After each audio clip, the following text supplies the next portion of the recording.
Hai anak-anak ibu yang hebat di rumah, jumpa lagi dengan saya, Ibu Agustina Manggoli SPD. Semoga kalian hari ini tetap dalam keadaan sehat dan boleh mengikuti pelajaran dengan semangat.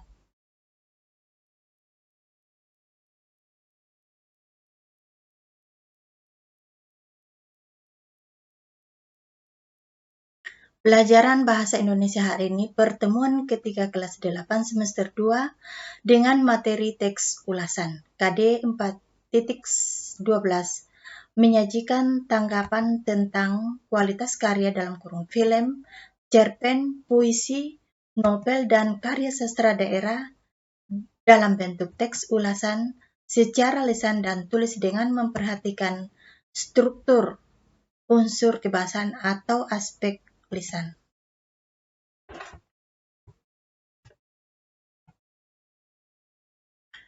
Tujuan pembelajaran 1. Menyunting teks ulasan dengan memperhatikan diksi, kalimat efektif, ejaan, dan tanda baca.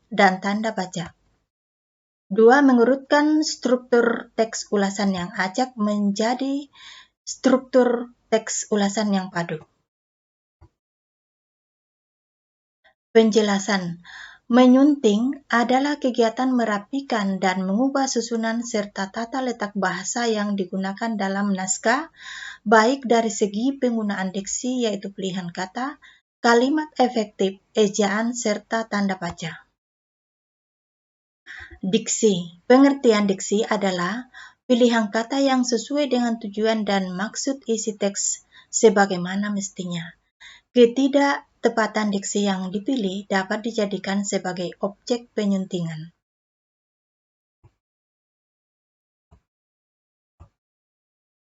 Kalimat. Unsur penyuntingan selanjutnya adalah kalimat.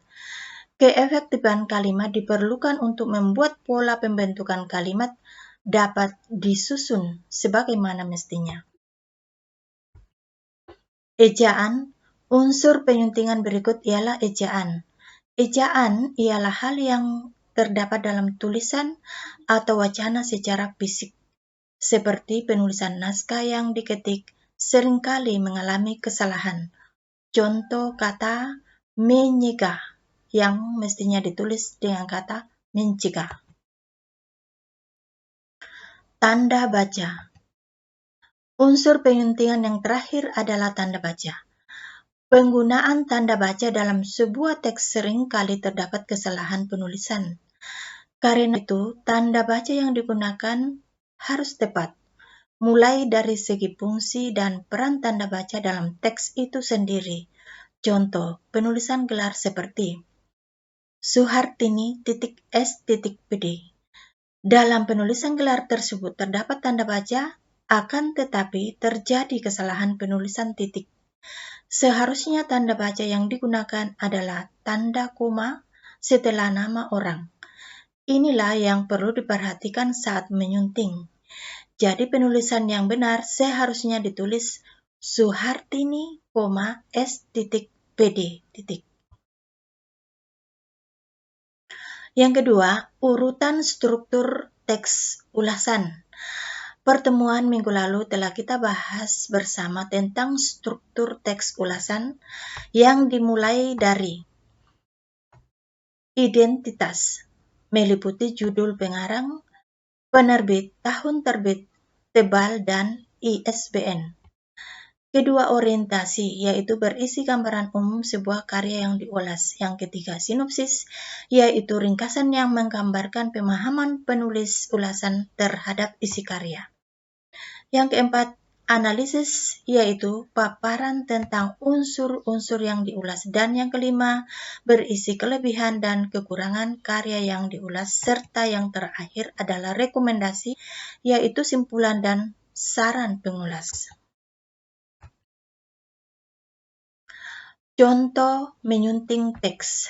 Teks yang pertama. Pendidikan karakter dalam pendidikan.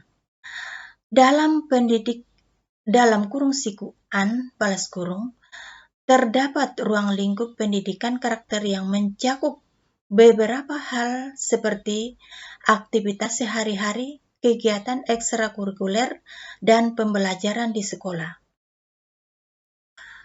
Dalam hal ini, peran dalam kurung siku, balas kurung, guru di sekolah dan orang tua di rumah tentunya enggak dalam kurung siku, tidak balas kurung, dapat dilepaskan. Peranan orang tua di rumah adalah hal yang utama yang memulai semua itu. Bagaimana karakter seseorang dapat dibentuk dalam kurung siku terbentuk balas kurung melalui berbagai kegiatan yang dilakukan di rumah.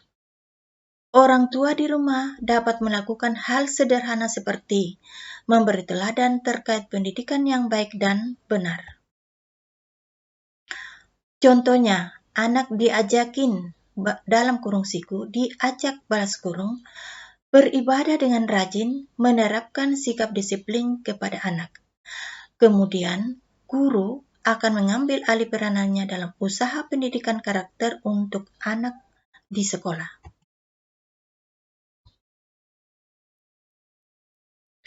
Berikut adalah hasil penyuntingan dari contoh teks tersebut menjadi seperti berikut. Teks hasil penyuntingan. Pendidikan karakter dalam pendidikan. Dalam pendidikan terdapat ruang lingkup pendidikan karakter yang mencakup beberapa hal seperti aktivitas sehari-hari, kegiatan ekstrakurikuler, dan pembelajaran di sekolah. Dalam hal ini, peranan guru di sekolah dan orang tua di rumah tentunya tidak dapat dilepaskan. Peranan orang tua di rumah adalah hal utama yang memulai semua itu. Bagaimana karakter seseorang akan dapat terbentuk melalui berbagai kegiatan di rumah yang dilakukannya. Orang tua di rumah dapat melakukan hal sederhana seperti memberikan teladan terkait pendidikan karakter yang baik dan benar.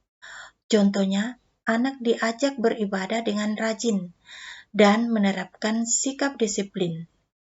Kemudian guru akan mengambil alih peranannya dalam usaha pendidikan karakter untuk anak di sekolah.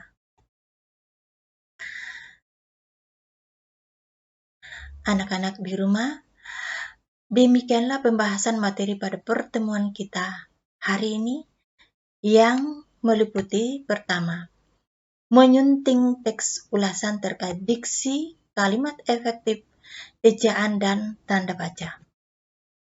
Yang kedua, mengurutkan teks ulasan sesuai dengan struktur teks yang padu. Selanjutnya, anak-anak di rumah, cermati teks ulasan yang acak pada halaman 12-13, buku Bahasa Indonesia kelas 8 semester 2. Kemudian, kerjakan soal tugas 1 nomor 3. Anak-anak bisa melihat buku Bahasa Indonesia kelas 8 semester 2 tahun 2020 Intan Pariwara. Tugas yang ketiga ini dikerjakan pada buku tugas kalian masing-masing dan akan dikumpulkan pada akhir bulan Februari. Terima kasih. Salam dan tetap semangat.